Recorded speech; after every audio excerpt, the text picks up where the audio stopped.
Does Al Qaeda want to kill Prince Harry? Is the Sussex's era over now? Greetings and a gracious welcome to the World of Royal Staff's channel. In its most recent publication, One Unma number 8, Al Qaeda urges terrorists to exact revenge on none other than Prince Harry himself, or Al-Zanim as they prefer to call him. You might wonder why they would want to do this, though. The reason for this is that Prince Harry has admitted to having killed 25 Afghans while serving in the war there. Al-Qaeda is not pleased about it either. In order to seek justice for their lost people, they are actually requesting that a binding fatwa be implemented. That's not all, though. According to the magazine, Al-Qaeda believes that this is the ideal chance for the British Crown to reduce the cost of insurance for their dissident son in order to exact their own vengeance. Yes, you heard that correctly. Al-Qaeda is advising the British monarchy to take advantage of this as an opportunity to permanently remove Prince Harry. And as if that weren't enough, they also advocate having Islamic hands exact the retribution. Evidently, there is no statute of limitations for crimes, and the right people are after him. Come on, really? This is absolutely absurd. But it even goes further than that. The Western media, according to Al-Qaeda, only focused on the sexual aspects of Prince Harry's memoirs while ignoring the fact that he has blood on his hands. They continue by claiming that even Prince Harry has made racist comments about Afghans. Simply outrageous. Writing a memoir and sharing your experiences is one thing, but murdering innocent people and bragging about it in a book is quite another. Prince Harry is currently the target of one of the world's most dangerous terrorist groups as a result of his actions. The British monarchy ought to feel guilty for allowing this sort of conduct to continue.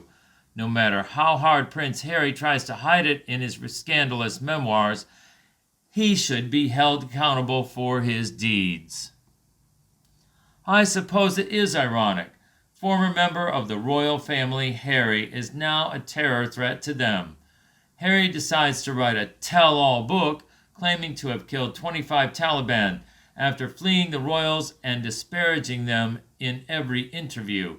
Of course, this has made him a target. Harry clearly put himself and everyone around him in danger by starting this situation.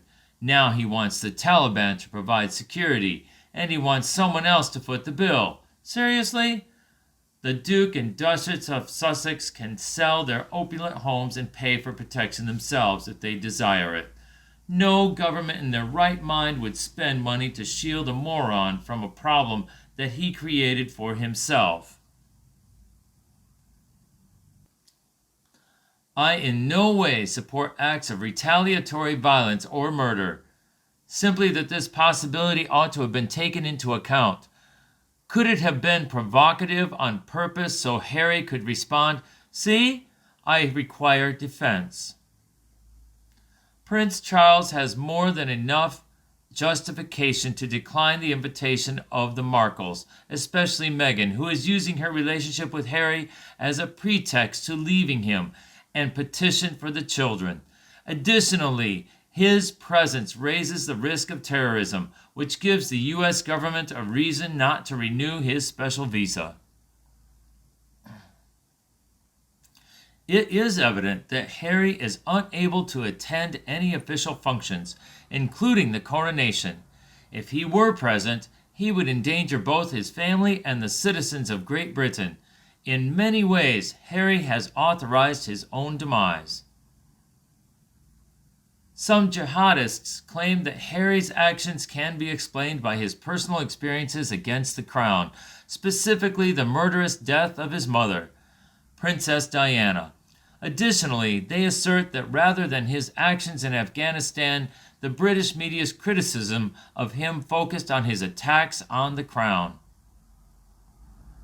Additionally, these jihadists think that the Al-Zanim and the other Afghans killed by Harry should be compensated by the UN and the Geneva Conventions.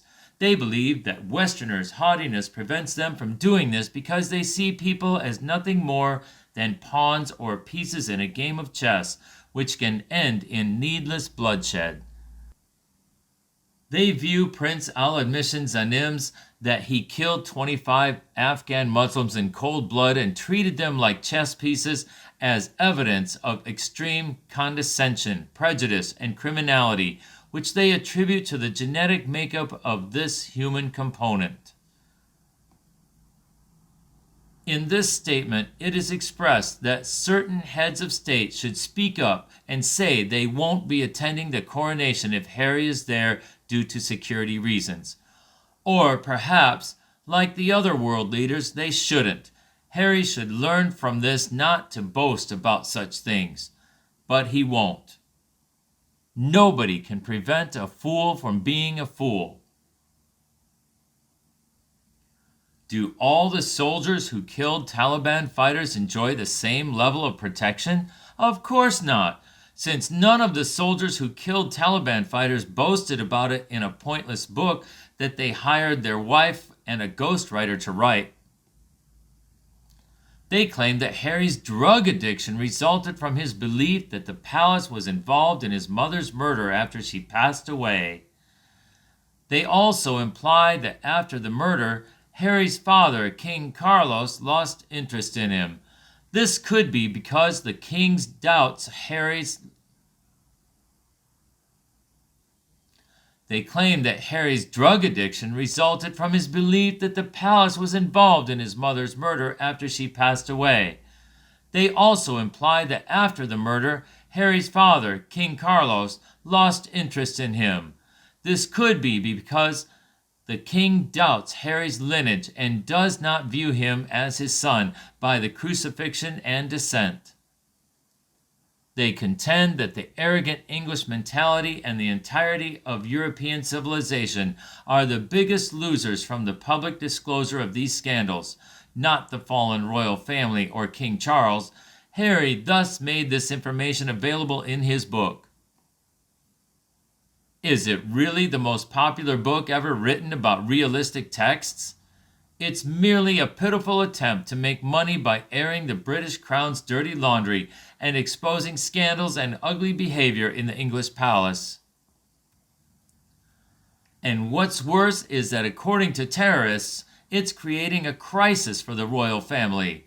Because of Harry's decision to publish this garbage, the UK is currently in the worst situation it has been in for 30 years. Why did he and his publishers believe that including these false accusations in the book was acceptable? Did they fail to consider the effects of their actions? That they would pose a serious threat to the safety of the royal family and the people of the UK is truly abhorrent. Harry argues that he did this to protect global security, but that is just a weak justification for his actions. For the sake of attention and financial gain, he included these damaging statements on purpose in his book. Not to mention that as a result of his actions, taxpayers are now responsible for paying his security expenses. We won't waste our time getting into these risque and nefarious specifics. We won't descend to the level of the ensuing media frenzy. The disturbingly arrogant attitude of the English mentality is what matters most in regards to the revelations made in the meetings and memoirs of Zanim and Harry. They think they are above morality, international agreements, and common decency. The world can see that the British monarchy is nothing more than a component of an archaic and animalistic society in the midst of the despicable deeds of his family and their allies in London. The royal family is nothing more than a despicable and broken clan that is devoid of any semblance of admiration or respect.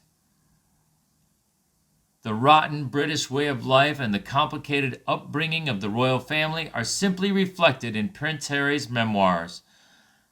His book's revelations are just the tip of the iceberg when it comes to exposing their true depravity. They ended on a note of contempt. It's time for Harry to accept responsibility for his deeds and consider what's in everyone's best interests. He should stay at home for the coronation and stop trying to capitalize on his family's reputation rather than stirring up more controversy and trouble. Please give this video a thumbs up if you liked it, and remember to subscribe to our channel for more interesting and educational videos. Once again, thanks for watching. I'll see you in the following video.